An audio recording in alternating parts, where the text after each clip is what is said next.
Hey guys, in this quick video I'm going to talk about the Odin2 Mini with the Odin2 Pro, and I'm going to look on the specs comparison.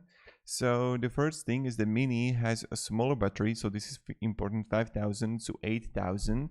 It got smaller screen, less color options, no joystick LEDs, and possibly it's going to be less comfortable to hold and it's more expensive. Now it depends what kind of hands you have, of course.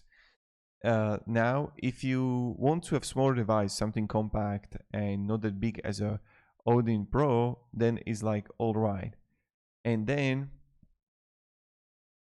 another thing that possibly is going to like not all people talk about is that you can possibly have worse thermals due to smaller scales and less airflow for the Odin2 Mini comparing to Odin2 Pro. So this is like really important things that I wanted to share. Maybe it's going to help you on what kind of thing that you want to choose, and the screen is like different there comparing to Mini LED 5.